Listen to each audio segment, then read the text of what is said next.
आपको सबसे पहले श्री कृष्ण को समझना पड़ेगा। वो कभी स्वयं को सर्वश्रेष्ठ नहीं दिखाते, किंतु वो भली भांति जानते हैं कि कब कहाँ कौन पीड़ा में है और वो सहायता के लिए तत्पर हैं। वो बस एक साधारण व्यक्ति प्रतीत होते हैं जो गैया चराते हैं, माखन से मोहित हैं, बांसुरी बजाते हैं,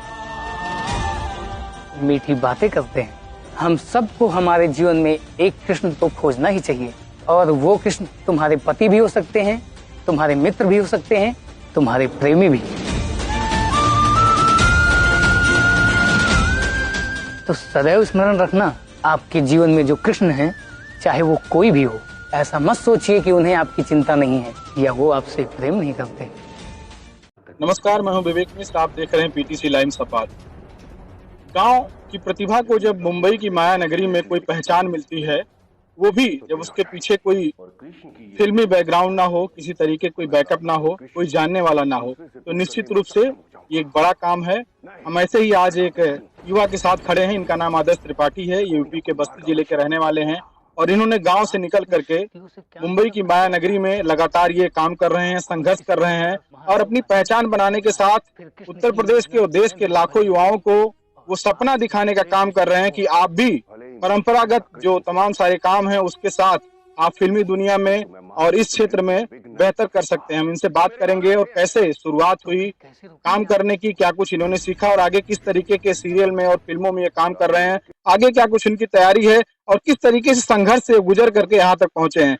सबसे पहले बहुत बहुत स्वागत है आपका हमारे चैनल पर। सबसे पहले बहुत बहुत धन्यवाद आपका कि आपने अपना कीमती समय निकाल के मेरा इंटरव्यू लेने के लिए कहा, और मैं धन्यवाद देना चाहूंगा आपके व्यूवर को, आपके सब्सक्राइबर्स को जो अपना टाइम निकालते हैं, वो भी वीडियो देखते हैं और लाइक शेयर और कमेंट करते हैं। सबसे पहला सवाल, थोड़ा अपने बारे में बताइए और किस तरीके से इस पूरे जो आप काम कर रहे हैं इसकी शुरुआत कैसे हुई।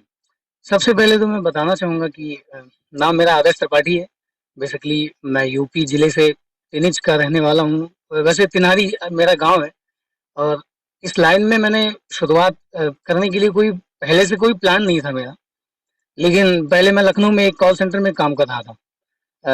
मैंने ग्रेजुएशन करने के बाद एक जॉब किया, तो उसके बाद में एक किसी ने बताया मुझे, किसी जानने वाले ने, परिचित व्यक्ति ने मुझे बताया कि आप अगर डांस वांस सीखें और कोई अच्छा सा आपको काम मिले आगे तो आप जा सकते हैं फिल्म लाइन में। मैंने भी कहा चलो ठीक है, देखते हैं। तो मैंने एक डांस क्लास ज्वाइन किया लखनऊ में। तो वहाँ पे मैंने देखा कि जो सारे छोटे मोटे जो डांसर थे, वो पहले तो डांस करने आते थे, फिर उनको काम मिलने लगा वहीं से। कोई कांटेक्ट और लिंक देखिए बहुत बड़ी चीज़ होती है। तो किसी का कोई कांटेक्ट था तो कोरियोग्राफर उनको ले जाता था, उनको डांस कराता था शूटिंग में। तो मुझे भी दिखाया, तो मेरा मन और हुआ कि इसकी ओर आकर्षित हुआ जाए। फिर मैंने प्लान बनाया दिल्ली जाने का।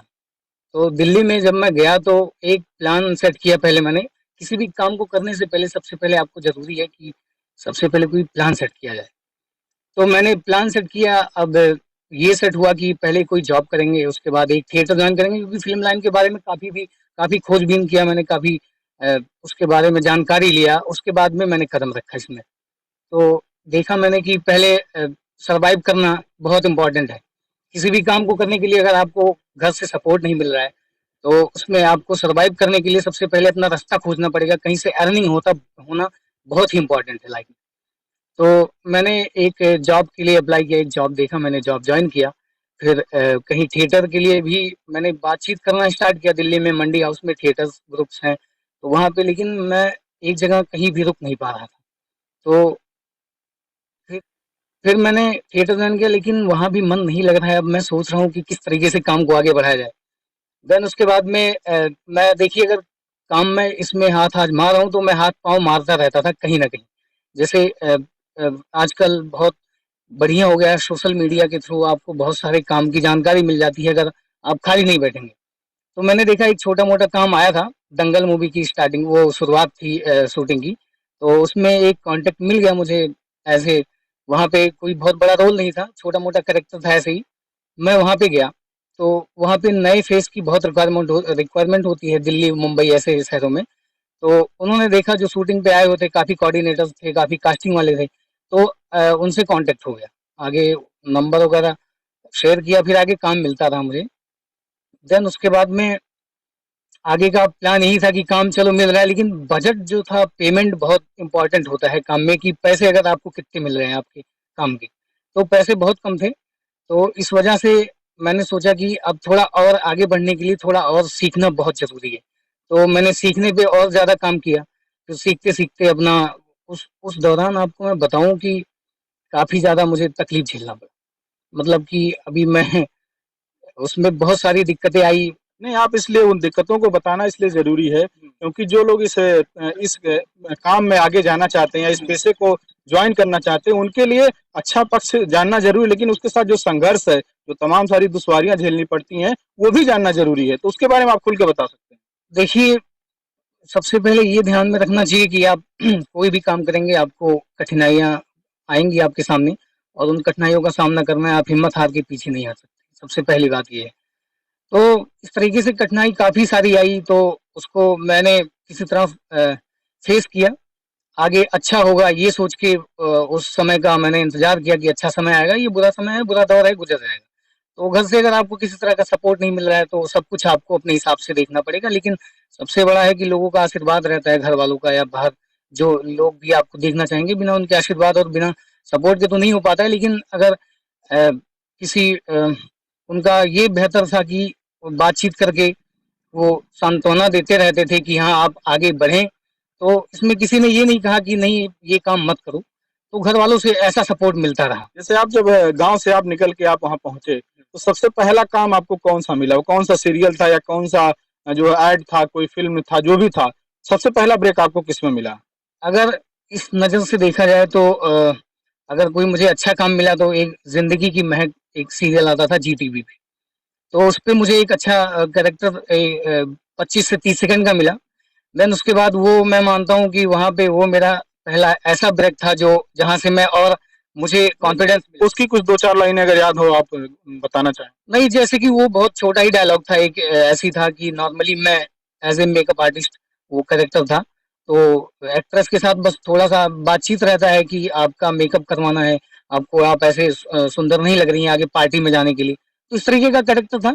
बाकी अगर देखा जाए तो बेहतरीन तो मुझे राधा कृष्णा से मुझे बहुत काफ़ी हाँ, राधा सपोर्ट कृष्णा और पे प्यार बात मिला। करना चाहेंगे। स्टार भारत और हॉटस्टार पे जो सीरियल राधा कृष्णा है, उसमें आपको जो है रोल मिला और उसी रोल के माध्यम से तमाम सारे लोग आपको सही बात तो ये है गाँव में जहाँ जब हमने भी आपको वहीं पे देखा पहली बार सोशल मीडिया के माध्यम से कि एक कोई गाँव का लड़का है, जो राधा कृष्ण सीरियल में ये पुजारी का या ब्राह्मण का रोल कर रहा है और वो डायलॉग डिलीवर कर रहा है और सामने जो राधा के रोल में है, तमाम सारी उनकी सखियाँ हैं, वो लोग सुन रही हैं। तो उसकी कहानी क्या है? कैसे वो रोल मिला और क्या पूरी कहानी उसकी क्या है?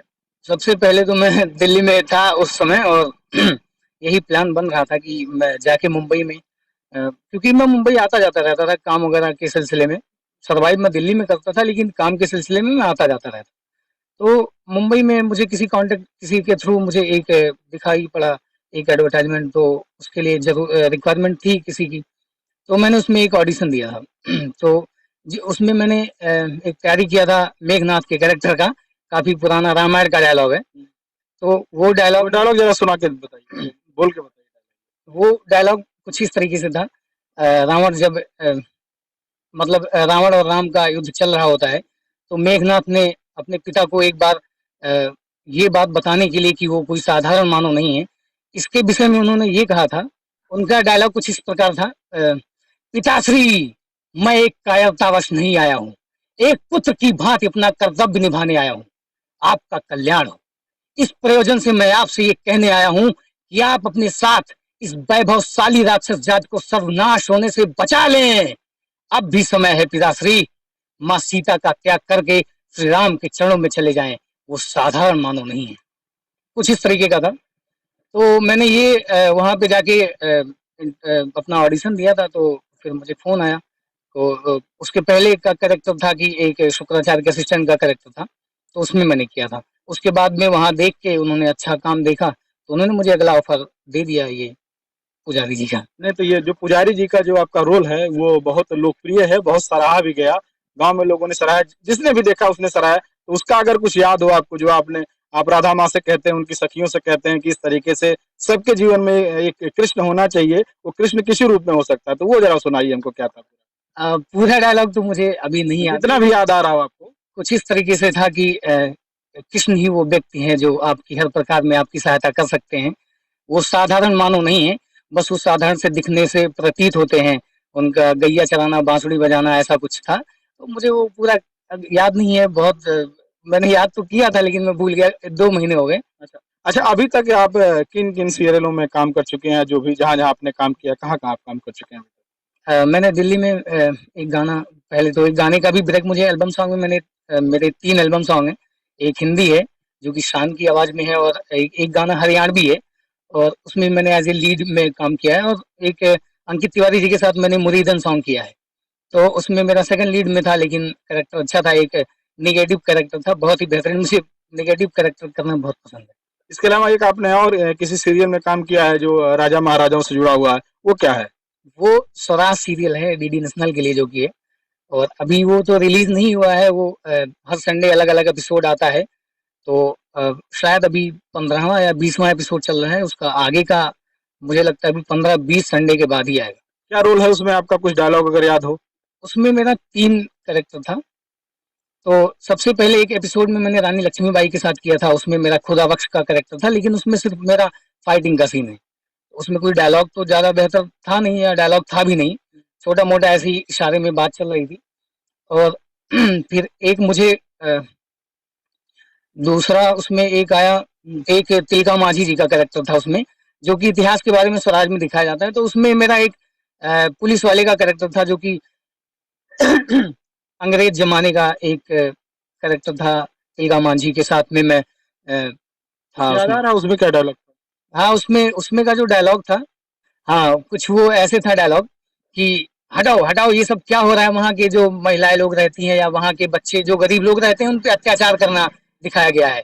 तो उसमें मेरा यही डायलॉग रहता है कि बाँधो इसको और लेके चलो महल में और इसको जो है सज़ा दी जाएगी क्योंकि इसको पता है कि यहाँ पे गैया चराना मना है। कुछ बिहारी लैंग्वेज में था ऐसे, कि यहाँ पे गैया चराना मना है, फिर भी इसने इस तरीके से किया। अभी तो इसको बाँध के ले जा रहे हैं, अगली बार इसको मार के घसीटते हुए ले जाएँगे। तो इस तरीके का कुछ डायलॉग था, वो आएगा, आप लोग देखिएगा। अच्छा, हमने जब आपका सोशल मीडिया अकाउंट चेक किया तो हुँ। उसमें कई सारे फ़िल्मों का जो है आप उनके डायलॉग की मिमिक्री करते नज़र आए, तो कुछ अगर याद आ रहा हो कि उसको आप करके अगर बताना चाहें हमारे दर्शकों को, कोई किसी फ़िल्म का जो आप अक्सर करते रहते हैं, चाहे खाली टाइम में या अपने प्रैक्टिस के लिए करते हों, कर रहे थे उसमें आपने कई सारी फ़िल्मों का डायलॉग जो है अपनी आवाज़ में, साउंड वही है वो है लेकिन आवाज़ आपकी है। हाँ, तो उसमें एक इरफान खान जी जो कि फ़िल्म इंडस्ट्री में बहुत बड़ा नाम बहुत है। बहुत बड़ा नाम, बहुत अच्छे कलाकार जो है इरफान खान तो जी। उनका उनका मुझे एक्टिंग बहुत पसंद आता था। उनका एक डायलॉग था किसी फ़िल्म का, उसमें क्या था डायलॉग कि ज़रा सामने तो आओ छलिए, छुप-छुप के रहने में क्या बात है। तो कब तक ऐसे था कि अरे कब तक छुपोगे, कब तक घुमाओगे जोशी जी, मेरे पास सिर्फ़ एक गोली बची है और एक शिकार। तो कुछ इस तरीके से था, तो इतना बेहतर तो मैं अभी मुझे एक बार पढ़ना पड़ता है डायलॉग को अगर, क्योंकि इतना ज़्यादा याद नहीं रहता है। अच्छा, जैसे जब आप किसी रोल की तैयारी करते हैं और कोई चीज़ इस तरीके हो, तो क्या-क्या सावधानियाँ होती हैं और कैसे ये मतलब जो छोटी-छोटी सावधानियाँ हैं, ये कैसे लोग सीखें इसको? और दूसरी बात, जब गाँव से निकल कर के कोई बच्चा इस तरीके जो है डॉक्टर, इंजीनियर और बिज़नेसमैन बनने के बजाय, कोई रोज़गार करने के बजाय, जब इन सब पेशे में काम करने के लिए सोचता है कि हम फ़िल्म इंडस्ट्री में जाएँगे या गाना गाएँगे, तो परिवार का और लोकल जो समाज अपना है, उसका सपोर्ट कितना ज़रूरी होता है? या जैसे मान लिया अगर कोई हार जाता है, तो हार के बाद जो हारने का जो दबाव होता है, तो जीतने का दबाव उतना नहीं होता, लेकिन हारने का जो दबाव होता है, उससे कैसे डील किया जाए, उससे कैसे सर्वाइव किया जाए? सबसे पहली बात कि आपके अंदर वो काबिलियत, आपके अंदर खुद को पहचानने की वो होनी चाहिए काबिलियत, कि आप में क्या है, वो आपको जानना बहुत ज़रूरी है। अगर आप लोगों के भरोसे या किसी के कहने से अगर आप आगे बढ़ना चाहेंगे, तो वो आपके लिए नुकसानदायी होगा क्योंकि आपको पता होना चाहिए कि आप कर क्या सकते हैं। अगर आपको लगता है कि आप इस लायक हैं, तो आप उसमें और सीख सकते हैं आप ही के द्वारा। और कोई अगर ये कहे कि जाओ बहुत इस तरीके से कोई भी अगर रिझाए किसी भी चीज़ में, तो वो बेहतर आपसे बेहतर कोई नहीं समझ पाएगा आगे जाने के लिए। और रही बात घर वालों की, तो उनका भी सपोर्ट बहुत ज़रूरी है। आप ऐसे नाराज़ होके या दुखी होके अगर आप घर से फ्लो में चले जाएँ कि हाँ, मुझे एक्टर ही बनना है, तो उस तरीके से बहुत नुकसानदायक होता है। लोगों का साथ रहना आपके मानसिक रूप से आपको बहुत मजबूत करता है। अगर आप मजबूत रहेंगे मानसिक तौर पे तो बेहतर काम कर पाएँगे आगे, है ना? इस तरीके से होता है और बाकी सर्वाइव तो आप खुद कर लेंगे, आप जितना आगे जाएँगे उतना आपको सीखने को मिलेगा, वो आपके ऊपर डिपेंड करता है कि आप किस तरीके से करना चाहते हैं। तो अभी और क्या तैयारी चल रही है आपकी सीखने की, चाहे बात हो या किसी सीरियल में या किसी फ़िल्म में काम करने की बात है, तो अभी क्या कुछ चल रहा है? अभी तो मुझे देखिए अगर मुझे कोई नया काम पाना होता है तो सबसे पहले अभी भी मेरा वो दौर चल रहा है कि मुझे ऑडिशन तो देना ही पड़ेगा। बिना ऑडिशन के मेरा अगर एक काम मैंने ऑडिशन से किया, फिर ऐसा नहीं है कि वो काम देख के अगली बार आपको वही देख के दे देंगे, ऐसा नहीं है। अगली बार भी आपको ऑडिशन देना पड़ेगा। तो इस तरीके का होता है, कोई रिक्वायरमेंट तो अभी आ रही है, अभी तो मैं 3 महीने बाहर काम करता हूँ, 2 महीने अपना घर पे टाइम देता हूँ क्योंकि मुझे अपने गाँव से बहुत प्यार है, अपने यहाँ के लोगों से, अपना गाँव मुझे अच्छा लगता है तो मैं आता रहता हूँ। हाँ, रहता हूँ अपना 3 महीने अपना शूटिंग-वूटिंग करता हूँ। बाकी ऑडिशन आपको देना पड़ता है हर वक़्त जैसी भी कोई रिक्वायरमेंट आएगी आपको ऑडिशन देना ही पड़ेगा। अच्छा, ये कोई लास्ट ऑडिशन जो आपने दिया हो, जो आपको याद हो? अभी बता सकते हो कि आपने जो इससे पहले ऑडिशन दिया हो, उसके बाद आपका सिलेक्शन हुआ या ना हुआ हो हाँ, सिलेक्शन? मैं बताना चाहूँगा कि एक एक मूवी की शूटिंग चल रही थी दिल्ली में, वो मूवी का नाम मैं भूल गया, लेकिन उसका मुझे एक आया था रिक्वायरमेंट तो उसके लिए मैंने ऑडिशन दिया था लेकिन अभी वो प्रोसेस में चल रहा है। अभी तक वहाँ से कोई मुझे जानकारी मिली नहीं है, अपडेट आया नहीं है, कि मैं आगे बता सकूँ कि हाँ, वहाँ पे सिलेक्शन हुआ है या नहीं, लेकिन उन्होंने अभी पेंडिंग में रखा हुआ है। कुछ याद है किस चीज़ का ऑडिशन था या डायलॉग क्या था उसमें? उसमें एक डायलॉग था, एक हरियाणवी कैरेक्टर था उसमें, छोटा-सा कि कुछ छोटा-सा ही डायलॉग था। डायलॉग कुछ ये था कि हाँ, अम्मा जी को मार दिए हैं। कुछ वो अम्मा जी आपके घर पे चिट्ठी नहीं पहुँचाई थी, इसलिए हम थोड़ा सनकी टाइप के हैं, कुछ ऐसे था। अच्छा, जो नए लोग इस क्षेत्र में आना चाहते हैं, फ़िल्मों में, सीरियल में काम करना चाहते हैं, उनके लिए क्या कुछ कहना चाहेंगे आप? कितनी कठिनाई है, कितना आसान है? या जो तमाम सारी भाई अक्सर गाँव के बच्चों के पास कोई बैकग्राउंड नहीं होता और तमाम ऐसे लोग सफल हुए हैं फ़िल्मी दुनिया में, जिनके पास कोई इस तरीके फ़िल्मी बैकग्राउंड नहीं था, लेकिन उन्होंने बड़े-बड़े चेहरे हैं, बड़ा-बड़ा नाम उन्होंने कमाया है। तो ऐसे युवा हों, उनके लिए क्या कहना चाहेंगे आप? देखिए, सीखना बहुत इम्पोर्टेंट है। सीखना आप सीख के ही आगे जा सकते हैं। तो युवाओं को मैं यही कहना चाहूँगा कि जोश में आके कोई काम ना किया जाए। अगर मैं वही बोला ना, पहले भी बोल चुका हूँ कि काबिलियत आपकी दर्शाती है कि आप कितना आगे जाएँगे। सोचने समझने की क्षमता आपको बताएगी कि क्या आप कर सकते हैं आगे। तो मैं सबको यही बताना चाहूँगा कि अपने हिसाब से आप देखें कि मेरा यही कहना है कि मेहनत बहुत बड़ी चीज़ है और सीखना कभी ना छोड़ें। छोटी-मोटी चीज़ों से भी सीखें, सीख लेनी चाहिए अपनी गलतियों से और भी सीखने को बहुत कुछ है, सीखते रहना चाहिए। एक और सवाल आपसे काफ़ी ज़रूरी सवाल है, जो हमारे तमाम सारे जो युवा हैं, जो काम करना चाहते हैं, उनके लिए कि जो आपका संघर्ष का जो सफ़र रहा है, जिस तरीके से आपने संघर्ष किया और संघर्ष करने के बाद आप इतने स्टार भारत के इतने बड़े सीरियल राधा कृष्ण में आपने आपको एक भूमिका मिली, महत्वपूर्ण भूमिका मिली। तो ये संघर्ष का सफ़र कैसा आपका रहा? कैसे आप वहाँ तक पहुँचे? इसके बारे में बताइए। तो ये बात है 3-4 साल पहले की, तो मैं दिल्ली में रहता था। तो वहाँ पे थोड़ा देखिए किराए भाड़े रहना कहीं भी मैं आपसे बताया था कि सर्वाइव करने में जो परेशानियाँ आती हैं उसके लिए सबसे पहले आपको अर्निंग का सोर्स खोजना चाहिए। तो वो उस समय मेरी थोड़ी कमज़ोर थी तो अर्निंग कहीं से हो नहीं पाती थी, शूटिंग बहुत कम मिलता था। तो इतना मतलब कंपटीशन है इस लाइन में कि वैसे कंपटीशन तो हर जगह है लेकिन यहाँ पे कुछ ज़्यादा ही आज की डेट में आज की जो युवा पीढ़ी है सबके लिए सब चाहते कि मैं कुछ बेहतर करूँ। तो इसमें कंपटीशन सबको सपोर्ट मिल रहा है।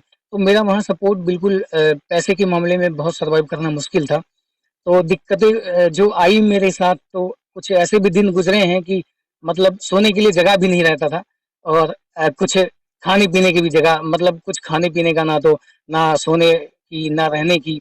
तो इस तरीके की परेशानियाँ आती रहती थी लेकिन उन सबको किसी तरह मैंने मैनेज किया कुछ सोच समझ के कुछ काम करके कहीं न कहीं से। तो वो काफ़ी लंबी कहानी है। मतलब 5-6 महीने लग गए थे उस चीज़ को सुधारने में। तो धीरे-धीरे अपना बनता गया, एक समय रहता है खराब लेकिन एक उसके बाद आता है अच्छा समय। तो उस अच्छे समय का इंतज़ार किया मैंने, फिर आगे का काम किया। ये थे आदर्श त्रिपाठी, जिनसे हमने बात की तमाम सारे पहलुओं पर और इनका एक सीधी और सपाट बात है कि अगर आप जीवन में कुछ हासिल करना चाहते हैं, किसी मुकाम पर पहुँचना चाहते हैं, तो आपके आस-पास क्या आपके बारे में कहा जा रहा है, ये महत्वपूर्ण नहीं है। ज़रूरी ये है कि आप अपने के बारे में क्या सोचते हैं और आप उस लक्ष्य को पाने के लिए कितनी शिद्दत से काम करते हैं। अगर आप शिद्दत से काम करेंगे, तो समय भले लगेगा, लेकिन आप अपनी मंज़िल पर ज़रूर पहुँचेंगे। फिर किसी एपिसोड में आपको गाँव की किसी नई प्रतिभा से हम मिलवाएँगे। तब तक के लिए